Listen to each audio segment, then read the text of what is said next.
Laura, mene še zanima, kako si se pa ti osebno odzval oziroma tvoja izkušnja, če je bila kakšen odziv slab, kaj narediti v tem primeru?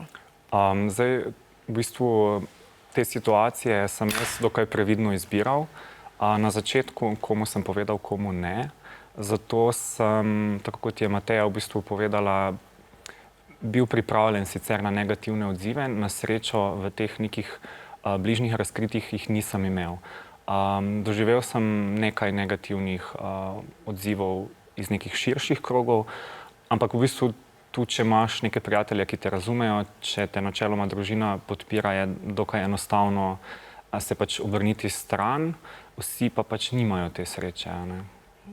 Mateja, kaj pa je vseeno dobro pretehtati pred razkritjem? Sicer si prej omenila, da je lahko odziv tudi negativen, ampak recimo kdaj poiskati ta pravi trenutek, če to obstaja?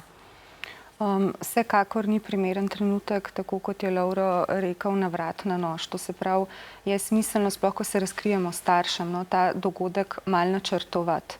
Mogoče izbrati kakšno nedeljo popoldne, ko so starši tudi malo bolj sproščeni in da je potem še vedno dovolj časa, da se omogoči nek pogovor s starši. To se pravi, ni ravno fino, če to naredi oseba v prepiru s starši. Zdaj so tudi alternative, kakšni napišejo pismo in ga potem pustijo staršem, ker se zelo bojijo reakcije. Ampak pomembno je predvsem to, da ima mladostnik v sebi dober občutek glede tega, kako namerava razkritje izpeljati. Kaj pa takrat, ko recimo starši že sami po sebi niso naklonjeni temu, da bi sprejeli idejo o spolni usmerjenosti, ki ni heteroseksualna, ali pa da ne bi sploh recimo priznavali temu, da je oseba lahko tudi ni rojena v biološki spol, no. Kako pa se naj takrat odzove? Takrat je po moje stiska še večja. Ja, v bistvu te impulze lahko mlada oseba že dobi iz družine, saj tudi živimo v okolju, ki je naklonjeno raznoraznim šalam in tako dalje, ampak spet ponavljam, da tu to ne potrjuje tega pravila, ne. Pri meni v neki širši družini se je izkazalo, da so recimo, pa tudi med krogom prijateljev, nekatere osebe, ki so v bistvu prej zelo jasno govorile proti temu, celo žaljivo, so dejansko zelo v redu sprejele to in so popolnoma spremenile mnenje, ne.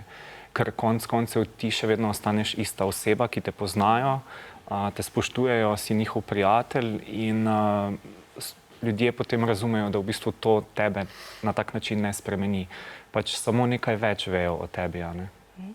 Vendar pa so podatki tudi malo zaskrbljujoči, ker je zadnja raziskava pokazala, da je z naraščajočim številom razkritij tudi se narašča število nasilnih dejanj zoper oseb. Pa me zanima, kako se pa pred tem zaščititi? Pač vsako nasilje je nedopustno in mislim, da govorimo že kar nekaj časa o ničelni toleranci do nasilja. Žal pa v praksi ni ravno tako. Jaz mislim, da je zelo pomembno, da mladi dobijo to informacijo, da če so žrtev nasilja, da o tem morajo spregovoriti. In se obrniti na osebo, ki ji zaupajo, da jih bo podprla v tej njihovi stiski in da se bo potem tudi naprej ukrepalo. Kaj pa lahko same šole mogoče naredijo? Konec koncev, ja, to sem želel dodati, obstajajo tudi podporne institucije, šole, ki morajo imeti neke varne točke, naj bo to pač šolska pedagoška služba ali kdorkoli. Če ta oseba nima nekoga recimo v družini, naj bo to bratranec, sestrična, ne vem, brat, kakorkoli. So tudi društva, ki se ukvarjajo s tem, na katera se lahko pač mladi obrnejo in tam poiščejo recimo strokovno pomoč in tudi podporo, ne. Prej ste že oba omenila, da oseba, ki se razkrije, ne sme vzeti osebno, če kdo ne sprejme, ne. Ampak vseeno, kako to narediti, ne? Mislim, lepo je reči, ampak kako pa v resnici se pripraviti na to? To je proces, se mi zdi, ki traja z leti, z izkušnjami. Vedno je dobro tudi, če ta oseba mogoče poišče kakšno podporo v obliki svetovanja. Lahko se obrnejo tudi na našo nevladno organizacijo in da se pogovorijo o nastali situaciji, no. Tako da to. Zdaj me pa še zanima samo ena stvar. Laura, prej sva omenila, kako naj bi se osebe odzvale, če se jim prijateljica razkrije. Kaj pa je tisti odziv, ki bi bil pa morda neprimeren? Verjetno začeti spraševati o nekih intimnih podrobnostih, glede spolnosti, vse to, če pomislimo, tudi v obratni situaciji ne sprašujemo tega.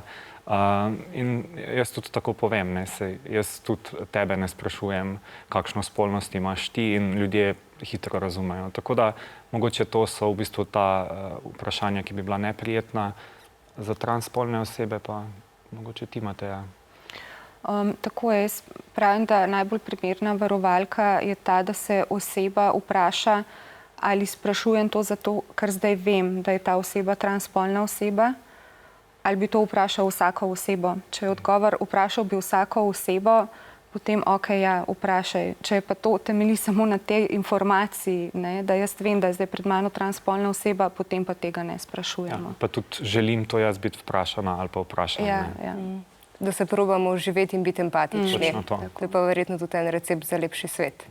Sigurno. Ja. Najlepša hvala. Hvala. Hvala.